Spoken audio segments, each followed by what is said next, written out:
Sabe quando a gente escuta o termo educação popular e logo pensa naquelas escolas comunitárias ou em aulas noturnas de alfabetização? Pois é, isso é super comum. Só que a verdade é que o buraco é bem mais embaixo. O conceito é muito, muito mais profundo. Boas-vindas a esta análise visual, onde a gente vai explorar as raízes de uma das correntes pedagógicas mais originais e revolucionárias que já surgiram aqui na América Latina.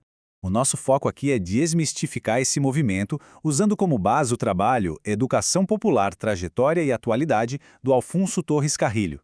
Ao longo dessa explicação, vai ficar bem claro que essa prática vai muito além daquela escolarização tradicional, tá?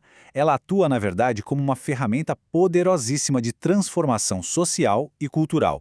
Nosso roteiro de hoje é bem direto. Vamos passar por 5 etapas. Primeiro, o mito da educação popular. Segundo, os 5 pilares. Terceiro, os sujeitos de emancipação. Quarto, o impacto na subjetividade. E, para fechar, as raízes históricas. Então, bora para o ponto número 1, o mito da educação popular, e como ela vai muito além da escola básica. A questão é que o termo nunca teve um sentido único, sabe? O pesquisador Carlos R. Brandão mostra que a expressão carrega 3 grandes significados históricos. O primeiro, bem no senso comum mesmo, é qualquer atividade educativa voltada para as massas. O segundo, que é uma herança lá do iluminismo, é o simples acesso universal à escola. Mas é o terceiro significado que realmente nos interessa hoje: a libertação através da educação. Essa é a verdadeira essência de tudo que a gente vai ver. E para a gente ter uma noção do peso global desse movimento, olha só essa visão do educador Abraham Magenzo. Ele afirma de forma super contundente que a educação popular, impulsionada por gigantes como Paulo Freire, é literalmente a contribuição mais significativa e original que a América Latina já deu ao mundo da educação. Não é só uma técnica local, não. É um marco global indiscutível. E essa essência emancipatória tem uma escala imensa. A educação popular se espalha por toda a América Latina, conectando gerações diferentes e impactando praças, campos, organizações comunitárias, enfim, ela vai muito além das 4 paredes das salas de aula convencionais. Avançando para a segunda parte, os 5 pilares fundamentais, as características centrais desse movimento.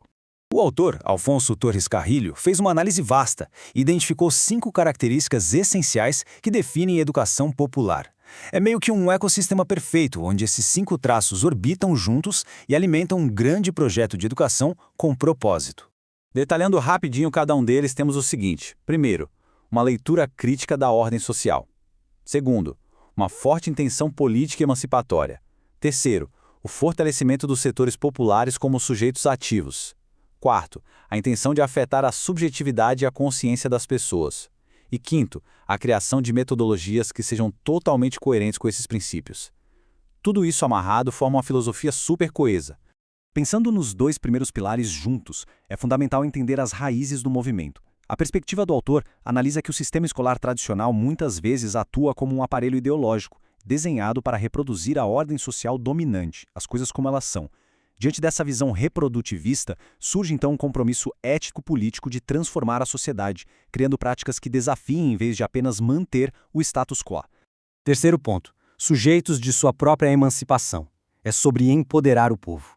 Aqui a diferença é simplesmente brutal. Na educação tradicional, os alunos são frequentemente tratados como receptores passivos, sabe? Quase como cofres abertos recebendo depósitos de informação, só absorvendo tudo para reproduzir o sistema lá na frente. Em um contraste absoluto, a educação popular coloca a população bem no centro do palco. Eles não são só aprendizes, são protagonistas da própria história e da própria emancipação. O que nos leva ao ponto 4, o impacto na subjetividade. A ideia de mudar as mentes para mudar o mundo.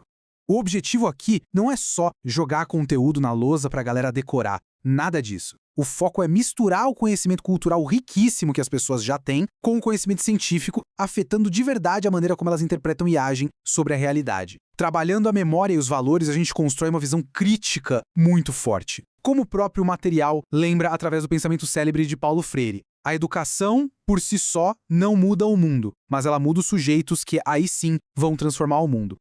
E para tudo isso não ficar apenas no mundo maravilhoso da teoria, o 5º pilar, que exige metodologias ativas, é inegociável. A prática do dia a dia precisa ser o espelho da filosofia. E como se faz isso?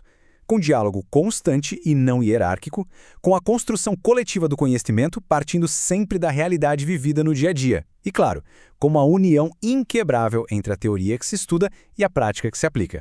E para fechar nosso ciclo, ponto 5, as raízes históricas e a evolução desse movimento. Se engana quem acha que isso é uma invenção recente. A evolução atravessa séculos. Começa lá no século XVIII com os precursores visionários. Depois ganha uma força imensa com a educação libertadora de Freire nos anos 60. O discurso se consolida de vez nos anos 70, passa por redefinições vitais no fim do século XX e hoje abraça novos paradigmas comunitários e sociais. É um verdadeiro organismo vivo. Para entender a cabeça dessa galera lá no começo, olha só essa frase do Simão Bolívar, no século XVIII. É fascinante. Ele tinha uma visão política super incisiva, onde a educação era vista como uma ferramenta absoluta de defesa para proteger e sustentar as jovens e frágeis democracias sul-americanas contra a sua própria ruína. O ponto crucial na história é como educadores pioneiros, tipo Simão Rodrigues, que foi mestre do Bolívar, já rejeitavam aquela ideia iluminista de oferecer só uma instrução benevolente para os mais pobres. Em vez de aceitar a passividade, a visão da época já exigia a formação de cidadãos autônomos, combativos, capazes de tirar o projeto da república imaginária do papel e torná-lo uma realidade vibrante de verdade. Ao observar toda essa trajetória riquíssima e os pilares que sustentam tudo isso, fica uma baita provocação para a gente pensar. Diante dos desafios sociais e democráticos que a gente enfrenta hoje, como a adoção real dos saberes populares e o uso autêntico de metodologias ativas poderiam transformar radicalmente as nossas instituições de ensino modernas? É uma reflexão profunda, que mostra o quão longe a verdadeira educação está de ser apenas um ato neutro. Na verdade, ela é o próprio motor da transformação social.